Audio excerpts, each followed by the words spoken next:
আজ ছিল world yoga day. এই কারণে আমাদের সকালবেলায় সকাল 6টার মধ্যে সবাইকে আসতে বলেছিল with white dress and white pant. তো আমরা আগের দিনই হোয়াইট প্যান্ট এবং হোয়াইট টি শার্ট কিনে নিয়েছিলাম। আমরা সবাই সকলে 6টার মধ্যে আমরা উঠে 1 ঘন্টার মধ্যে যোগা ক্লাস শেষ করে আমরা বাড়ির পথে রওনা দিয়েছিলাম।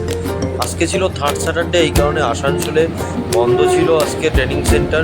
এই কারণে আমরা ট্রেন ধরে সরাসরি ট্রেনে উঠে পড়লাম আমরা আসানসোল থেকে রানাঘাটের পথে। আমরা যাব, এখান থেকে নেমে পড়লাম আমাদের ডেস্টিনেশন স্টেশন রানাঘাটে। আজকে একটু ট্রেন লেট ছিল বলে অনেকটাই লেট হয়ে গেল।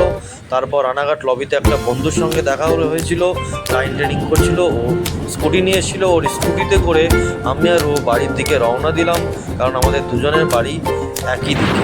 অনেক দুদিন পর বাড়ি যাচ্ছি, তো আমি ফাইনালি রুমে পৌঁছে গেলাম। অনেকদিন পর আমার রুমটাকে দেখছি মনে হচ্ছে। তো খুব খিদে পেয়েছে, সকাল থেকে কিছু খেয়েছি বাট খুব প্রচণ্ড খিদে পেয়েছে। মা কি রান্না করেছে দেখা যাক, অনেক দিন বাড়ির হাতে রান্না খাই না। তো দেখো বন্ধুরা, ভেন্ডি দিয়ে তরকারি, পটল ভাজা এবং সঙ্গে ছিল মুসুরির ডাল। তো খুব শান্তি করে খাওয়া দাওয়ার পর আমি রেস্ট করতে চলে গেছিলাম।